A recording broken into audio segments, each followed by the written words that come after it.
Hello friends, and welcome to today's lesson by the world's leading experts on confinement, our prison residents. Now, as you might imagine, or some of you may know, prison is indeed a dark and violent place that's ruled by its own set of very unique rules. And when we go in for our Brilliance Inside circles, well, we have very different intentions than what is out on the yard. Our intention is to come together and to co-create a magical and transformative experience, such as the TEDx and other events that we've done in the past. And to be able to do that, well, that requires a safe space in which everyone can show up in their creativity and with that innovative spirit. And to be able to do that, well, that requires a set of agreements, so that we can know what are the agreements and the values with which we want to live by that enables that safe space, so that creativity and innovation can be expressed, so that we can create that magical and transformative experience like the TEDx events and other events that some of you have experienced.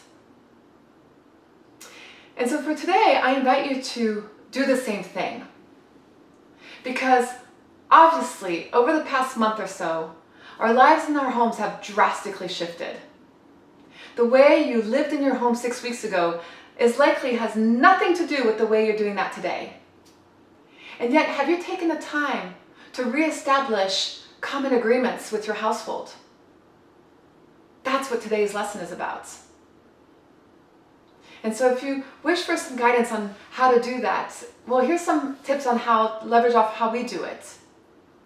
Is invite each member of the household, whoever it is, to go and reflect upon themselves. What are the things that matter to them? What are the agreements they would like to live into and would like others to live into as well? Now, a household in this case can take any configuration. It can be a couple, it can be a family with kids, it can be housemates and roommates, it can even be one person. And the fact of the matter is, this is still really important to do if you're living on your own.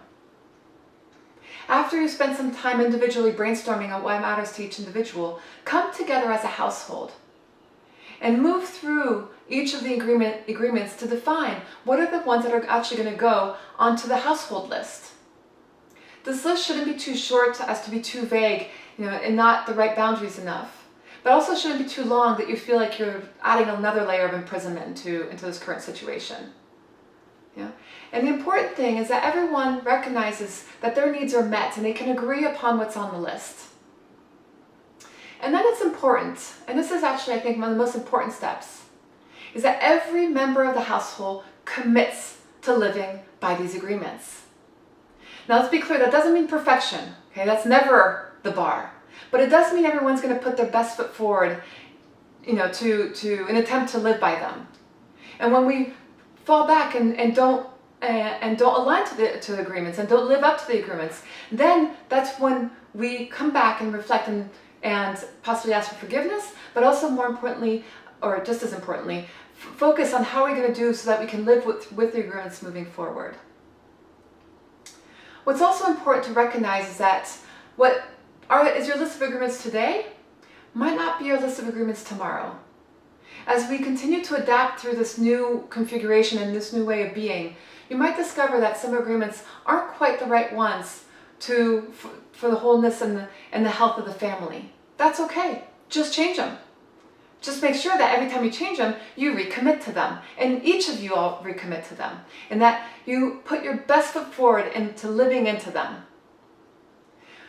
What I hope and believe you'll discover is the same thing we've discovered.